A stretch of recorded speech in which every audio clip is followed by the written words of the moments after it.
Hello guys, welcome to a new vlog. It's Tuesday today. I have been very much in my content creation mood the whole yesterday and today because I am relaunching my membership in January, which I'm really excited about because I've talked about this before in my story of being a nomadic for years and going into this healing self-discovery journey almost full-time, 3 years, well, kind of 5 years almost.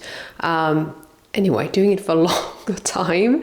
And now I'm just trying to package everything into these very accessible membership practices, combining everything I've learned during the years and everything that has tremendously helped me to just be more myself and feel that inner happiness and alignment and just follow the joy and do the things that light me up and find more fulfillment in my life. So that is what's going to happen in January because it's been a lot of sitting down with myself and kind of going back through my journey because I probably tried around 50 different modalities. Around that, I lost count at some point because I think I'm that kind of person that if I start doing something, I go like full on. And so I went full on into this whole world of healing and self-discovery, and I discovered a lot. So I'm really excited now that I can bring these practices to you and also just combine everything. And I think I tried, I don't know, hundreds of different meditations, but it's just, you name it, like I want all in. So that is what I've been doing now, sitting with myself and figuring out how can I break these into very accessible practices that you can utilize.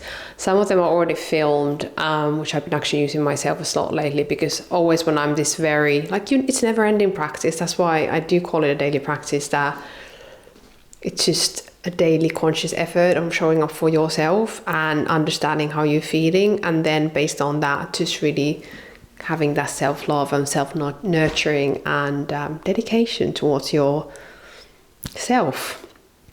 But this week I'm really in this whole content creation mood a lot. But I want to share a little bit of my fertility journey because January is going to be so exciting. But also what I've learned as a soon 40-year-old woman about trying to have my first baby. It's been a really interesting journey and a very insightful journey. And I don't think we talk about this enough in society. So I'm going to share about that. Anyway, before I just go into my wild, chatty mood, today's outfit. I am wearing this top from H&M Trend, which I love because it has a little bit of a something to it. Turtleneck, but then an open, more chest area. Then my H&M Trend trousers that I showed you guys in my previous vlog, which are just very comfortable because I'm working from home today. So I just want to wear something that makes me feel really good, but at the same time comfortable. And then my mesh ballerinas, I can't actually remember where they're from, and just a black belt. My stomach is starting to make some noises that I need to go and eat my breakfast. So I'm going to do that now. And I catch up with you later. Hey guys, I'm back with the sit down chat. I was thinking this would be a good time to talk about my fertility journey. As mentioned beginning of this vlog, I have shared about this in my previous vlog very briefly, but I wanted to give you an update. That's already I think 6 months ago when I mentioned that, where I'm at with everything. And because I've also learned so much about fertility, the process of having a baby on your own, all of it. So I want to share about everything I've learned. Also trying to keep this short and sweet and maybe do a separate video later on just to talk about everything. If anyone has questions or if you're interested in hearing more about everything that I've been learning through this process. Before I go into my fertility chat, I wanted to get your thoughts about my new classes. New classes. I'm starting to be 40 soon. I can't see small print anymore that well. So I'm thinking of cutting classes. This is option 1. I'm going to show you a few different ones later on. I don't know, part of me likes this, but part of me feels like Harry Potter. So I don't know, guys. Let me know if this in or out, and I can, as mentioned, show you later the new ones. Anyway, I'm digressing. Going back to fertility. So I've been the whole year been in this process of making sure that I'm physically ready and okay to have a baby, but also then preparing myself mentally, emotionally, spiritually to do this journey on my own. So I decided to start this process beginning of this year And when I made that decision, it really just felt right for me. It just felt right. And I've always said that I want traditional things in my life, but not in a traditional way. And I've never actually seen myself living in a very normal family life. Like, my friends have been married and having kids already like 10 years, 15 years now. And I've never just resonated with that kind of life. But I know that I want to have children, even though until I think I was 35, I wasn't 100% sure. But I think looking back now, I was definitely in a wrong relationship. And I think that probably didn't get me excited about the idea of having kids, because I wasn't really happy. But I think now I'm in a very good place internally with myself, and I know I'm ready. The past 2 years, I've been really ready to have kids, and I'm excited. And I also know that I have the foundation to be able to do this on my own, especially after like navigating so much highs and lows in my life in the past few years. I do really feel I can do anything, and I know this is going to be challenging. I know I'm going to have a lot of highs and lows. I know I need to support a lot of my family and my friends, and I know I will have moments when I most likely miss having a partner to share this experience with. But I think also, if I'm meant to meet someone, I will meet someone. And it doesn't mean, even though I have a child of my own, that I couldn't still have a family unit. So I've kind of really surrendered nowadays into just living life based on what makes me feel good and excited, and just accepting what is.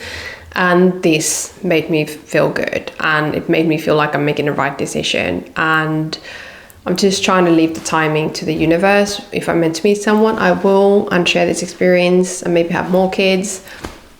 I don't know what's going to happen, but for now I know that this is how I'm meant to have my first child. So as mentioned, the whole year has been all about preparation and doing a lot of testing and making sure physically I'm ready. So I've seen my fertility doctor for almost a year now, and my acupuncturist, and just making a lot of these different tests to make sure I'm ready to do it. So one key goal for me starting this process is I wanted to avoid doing IVF. And I've nothing against IVF. Just for me, it just haven't felt the right choice, at least for now. And I know a lot of people use IVF that have been really successfully having kids. But just for me, it felt right. And I think all of these different things, you always have to check in with yourself if something feels right or not. And for me, IVF just didn't resonate. And when I was 35, I was thinking of freezing my eggs, but going through the whole IVF process just wasn't something I wanted to do. So I'm luckily happy to report that I should be able to, based on what my fertility doctor or the exams I've been doing, to have a baby in a natural way, which is really exciting. But obviously I have not still started this process. So when I start trying, which is beginning of next year, I will really see what is happening and the reality of things. And if I need to go through IVF, I will go through IVF, but I just wanted to do it this way. Other thing I've been just doing, making sure my minerals, vitamins, just really physically starting to prep my body, making sure I'm not drinking too much caffeine, working with my stress levels. Obviously I'm navigating a grief after losing my mum, so stress has been a big part of my body. It's been especially how my mom died was quite traumatic. So my body went into fight or flight, and the whole year I've been just trying to get my body to relax as much as possible through breath work, through meditation, through grounding practices, binaural beats, whatever I can got my hands on, acupuncture. Obviously now I'm going to Bali in a few weeks time, so I'm going to do a lot of month of just really self-care, and again still continuing preparing my body to be ready to start this process beginning of next year. And overall, just going through that therapy as well, that's the thing you have to do, luckily, when you're on this process, just to really make sure that you're ready for it and you understand the process, and you also understand the process from the child's point of view, which has been a big part of me. I really wanted to make sure that I know how to communicate to my child that they are a donor conceived child. I've listened to a lot of different interviews from donor conceived child. One of my friends has gone through this process in a very different scenario though, and that's been really helpful, just to really make sure that I'm also making the right decision for the baby, and I'm ready to communicate this to them. Obviously, I've had two parents, so I will never know fully how my child is going to feel. But at the same time, I do know that children just need a lot of love and support, and sometimes the family units might look different. So it's been a very helpful process to going through therapy and talk to specialists who understand this process more and can tell me a lot about other people's processes, and also have a community of support too. And so this has been really helpful. So a lot of preparation, as mentioned, just sitting down with this decision and preparing myself in any possible way. But I'm going to leave it here because I could talk about it forever. Like, if you have any questions, let me know. I'm happy to just talk through a bit more about the actual step-by-step process, the cost around it, just all of it. My thought process, anything if you want to know, I'm happy to do a separate video about it. But yeah, I'm just gonna leave it here, guys. It's a beautiful day, sun is shining, so I'm gonna go and have a little Buddha afternoon walk and then get back to work. See you.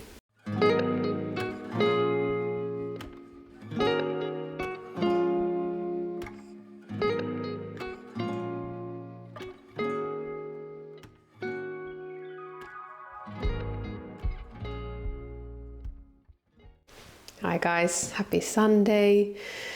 I have been running around the whole day trying to find these perfect black trousers, which you just witnessed me at COS, which I did. I'm obsessed with those trousers, so I'm really happy. I just need to order one size smaller because they didn't have the smallest size at the store. So that's been my day, and also shopping a lot of whole food type of healthy foods that I actually want to share with you what I've been adding a lot lately in my smoothies and everything, especially around my fertility journey. So one thing that my acupuncturist recommended me is maca powder. Apparently it is good for my fertility and adding red things into your diet. That's my acupuncturist recommendation. So I've been definitely listening to her and trying different things. I'm always trying different things, and I think that's the whole point when you are on your health journey and wellness journey, just figuring out what works for you.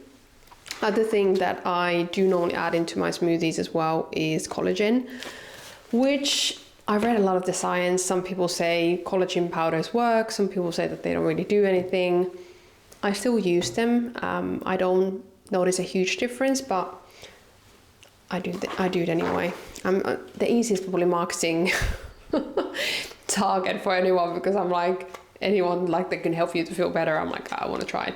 Then proteins, powders, I do eat meat, but I've been still, for some reason, I prefer vegan protein powders. So I've been using hemp protein powder, which I love. I used to have a pea one, but wasn't my favorite, but hemp one I love. I also actually love hemp milk. That's something that I've been really into lately. It has a lot more protein than a lot of other non-dairy milks. Ghee. I'm very into Ayurveda, and ghee is something that they use a lot in Ayurveda, and also I'm trying to reduce the normal use of normal butter, and I love olive oil, and I think it's very good for you, and I use a lot in my salads, but cooking with olive oil is not good for you. So that's why I have started cooking with ghee, which works really well for me. Dark chocolate, I'm always eating dark chocolate. I have this evening ritual every night that I do my turmeric latte, which was our next thing. My turmeric latte with a little bit of a chocolate, do my breath work, candlelight, some binaural beats, honestly, some Palo Santo, it makes my night. So then also last thing, just some more cruelty-free, more, what is that the right word? More natural body wash. So all my body care is pretty much natural at this point, has been for years on end. But only thing I'm still trying to change is my makeup, which is quite hard to find really good, completely natural vegan like brands, makeup brands. So if you know any, please let me know, because I would love to know that. And I'm hoping when I go to Bali in a few weeks that I can find some good brands there as well. I'm also going to finish this vlog here. This has been a chatty one. I just love a chatty one. I have not been out and about that much to share anything very interesting. That's why I will be skipping the next 2 weeks for vlogs and just adding some educational content into my channel. And then when I'm in Bali, I'm going to take you along, which I'm really excited, because there's so many things I want to share with you guys and just go through my the things that I normally do when I'm there, what type of healing stuff and self-discovery tools I'm utilizing and what courses I take, and yeah, all of it is going to be really fun. I also want to share, I had an amazing astrology reading earlier this week. I've done a lot of astrology readings in the past. I also use astrology a lot when I work with clients one-to-one, but I don't go into super detail, and this was a very detailed look into next year and the key themes of next year, which I love doing. I always look at astrology one here before, and then also numerology, and just understand a little bit the key themes, what is happening in the following year, because it helps me so much more to plan for the year, and I kind of understand what obstacle might be ahead of me, but also what opportunities might be ahead of me, and just prepare more when I go through this vision journals and everything else like that. Anyway, I will see you around, guys. I hope you're having a good Sunday, and thanks for being here. Thanks for listening.